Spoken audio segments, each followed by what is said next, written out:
예수소망교회 매일 예배. 오늘 우리에게 주시는 하나님의 말씀은 잠언 19장 15절 말씀입니다. 게으름이 사람으로 깊이 잠들게 하나니 대만한 사람은 줄일 것이니라. 아멘. 우리는 계속해서 7대 죄악, 나태에 대하여 말씀 나누고 있습니다. 오늘의 주제, 게으름은 점점 심해지기 마련입니다. 게으르면 처음에는 잠에 취하다가 잠에서 깨지 못하여 이내 일을 할 수 없으니 결국은 줄일 수밖에 없습니다. 다시 말해서 게으름은 열심히 일하는 능력을 점점 상실시키게 하는 것입니다. 몸 상태가 나빠진 사람이 갑자기 마라톤을 달릴 수 없듯이 게으른 사람도 정신노동이나 힘을 쓰는 수고를 장시간 견딜 역량이 갈수록 줄어드는 것입니다. 일을 잘하는 데 필요한 기본 자세와 습관을 서서히 잃어 점점 더 원상복구가 어려운 지경에 이릅니다. 일을 대하는 습관을 한번 잃거나 아예 기른 적이 없다고 하면 되찾기가 몹시 어려울 수밖에 없습니다. 게으름이 성장할수록 본능이 점점 앞서는 것은 당연한 논리입니다. 우리가 일을 하며 탈진하지 않고 게으름을 부리지 않기 위해서는 우리가 일을 하는 목적을 분명하게 알아야 합니다.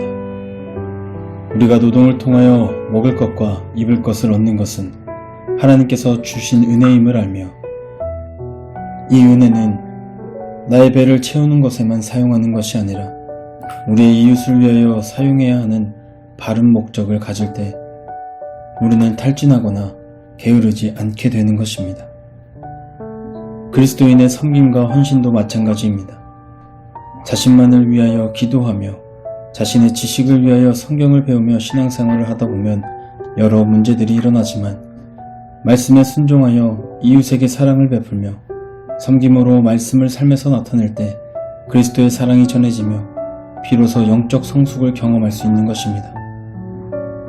마가복음 6장 31절 이하의 말씀에 보면 예수님께서는 음식을 드실 겨를 없이 목자 없는 양 같은 주의 백성들을 위하여 열심히 사역하셨습니다. 예수님의 사역도 자신의 영광과 자신의 배를 불리기 위한 것이 아니라 타인을 위하여 살아가는 모범을 보이셨습니다. 그것은 자신의 생명까지도 내어주는 헌신과 사랑이었습니다. 우리 예수소망교회 성도님께서도 일을 하는 목적이 내가 베푸르기 위한 것이 아니라 이웃에게 사랑을 실천하는 도구로 삼으시고 또한 부지런히 말씀을 배우며 복음이 전해지도록 열심히 이웃을 섬기시는 저와 여러분들 되시기를 주님의 이름으로 축복합니다. 기도하시겠습니다.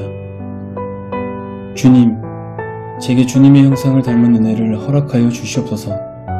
주님의 값없는 은혜로 저희 모든 부분을 새롭게 하셔서 복음을 위하여 사는 자로 저를 세워 주시옵소서. 예수님의 이름으로 기도합니다. 아멘. 우리의 삶을 돌아보는 질문입니다. 나는 나의 만족을 위하여 일하고 있는가? 이웃을 섬기기 위하여 일하고 있는가? 나는 말씀을 배운 것으로 내 지식을 쌓고 있는가? 아니면 말씀을 실천함으로 이웃을 사랑하며 섬기고 있는가? 우리의 삶을 돌아보며 우리에게 주신 말씀을 생각하며 자유롭게 기도하시겠습니다.